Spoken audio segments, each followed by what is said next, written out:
I'm here testing bags and practicing social distancing in the Silver City ghost town.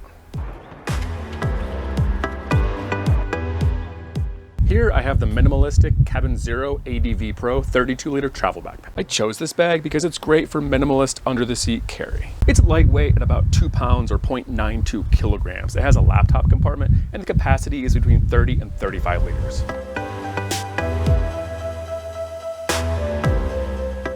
I love the size on this thing. It's about 18 by 12 by 8, which is a great minimalistic pack for under-the-seat airline carry. This bag is really solid. 500 denier ripstop nylon, YKK zips, and Duraflex buckles. If you can see that, they use number 10 YKK locking zips on the main compartment, smaller number 8 YKKs on the front compartment, and then smaller number 5s on the interior pockets. And all the buckles, adjusters, and hardware are all solid plastic Duraflex brand hardware.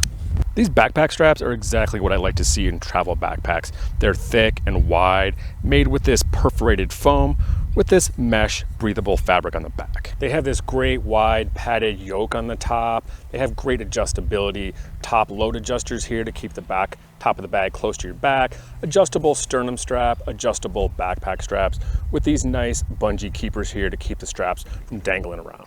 This bag actually comes in 2 sizes. This is the 32 liter, and this one doesn't have any way to stow the backpack straps away. If you see on the website, you notice the 42 liter one has a little zipper that runs around the side so you can stow the backpack straps and the hip belt away. This one doesn't have that option, nor does it have the hip belts. A lot of backpacks have these little weird clips on them. Sometimes they're up here in the shoulder strap. I don't know what they're for, attaching things. I never use them. This water bottle leaves a lot to be desired. It's nice and wide. You can fit a large bottle in here with this expansion button zipper, but it's really shallow. The only reason that I can even fit my 1 liter water bottle in here is because I have it clipped to the top compression strap. This thing has decent compression for being such a small pack, 2 straps on either side. And I found that because they're attached here instead of up here, they kind of do more to squish the main compartment of the bag down, keep your stuff from moving around, but they don't really do a whole lot for kind of squishing the entire pack. This is a cool accessory that comes sewn into all the Cabin Zero bags, this little Okoban Travel Finder. This thing works really similar to a luggage tag. It's got a little unique number. You go on the website, register it, and then if anyone finds your bag, they can go enter the number and find you really easily wherever you are. I really like this squishy backpack material. It's firm but soft enough to be comfortable, and it has some really good ridges that offer great air ventilation. They run right down the middle of the pack. There's this nice air channel here, and all these little air channels here. This thing is surprisingly comfortable for kind of looking a little bit weird, but I actually quite like it. Let's have a look at these exterior pockets. There's 2 main front compartment and then this top opening slash compartment,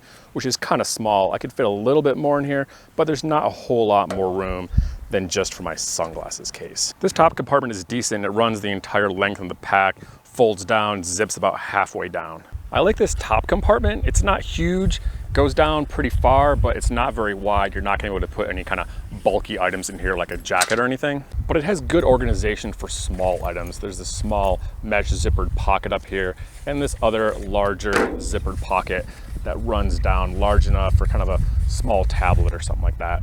And then you do have this laptop compartment also. You can pretty much put anything in here. I opted for my little tablet here because it's a little bit too small for my 15-inch Dell. This laptop compartment is a little bit smaller than I was expecting. The website says it holds a 14-inch laptop, and that's definitely true. My 15-inch Dell just doesn't fit in there. Kind of barely slides in the top if you jam it in, but it doesn't go all the way down to the bottom. I tried jamming it in there, it just doesn't fit. However, this thing is great for tablets or if you have a really small laptop. This is the Surface Pro X, 13 inches, and this fits in there great. I don't understand the placement on this thing. They put it on this front compartment up here, and this is gonna throw off your weight distribution, and it's not gonna be as well protected as it would be if they put it on the back of the bag. The padding on this thing is okay. It has a really thin piece of foam on the front and the back here. It has a decent false bottom, keeping this a few inches off the bottom of the bag. And my biggest problem with this is the location. It's just not gonna be as well protected here on the front of the bag. I've been experimenting with some of these kind of flat pouches. This is just a little nylon square CLC, kind of little mechanics pouch, and I have a lot of my cords and stuff in here. These things are great for bags like this when you don't have a lot of room in this main compartment. These pouches help keep your gear, small items, and cords organized without making this huge lump in these thin front compartments. The opening on this is really similar to the REI rucksack. If you've seen that bag, instead of a standard panel opening or kind of clamshell bag, this thing has one long zipper that runs up the side of the bag, then kind of scoops around here over the top. So for me, what this does, instead of having a standard kind of suitcase style opening, this thing kind of has a hybrid opening somewhere between a panel style bag and a top loading backpack. And unfortunately, this lid, because the laptop compartment is located in here, I don't have a laptop in there, but I have my tablet in here, it makes this front panel kind of stiff. So when you try to open this thing, you kind of end up having this kind of floppy panel that you have to deal with. It doesn't quite get out of the way. The interior packing style in this bag is a little bit weird. I kind of have it packed up with 2 packing cubes here in the bottom.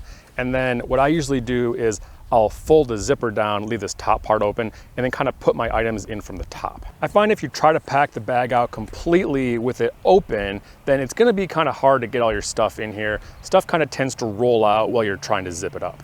I had these 2 packing cubes that fit pretty good in here. The bag isn't perfectly square, so you have a little bit different room between the bottom and the top.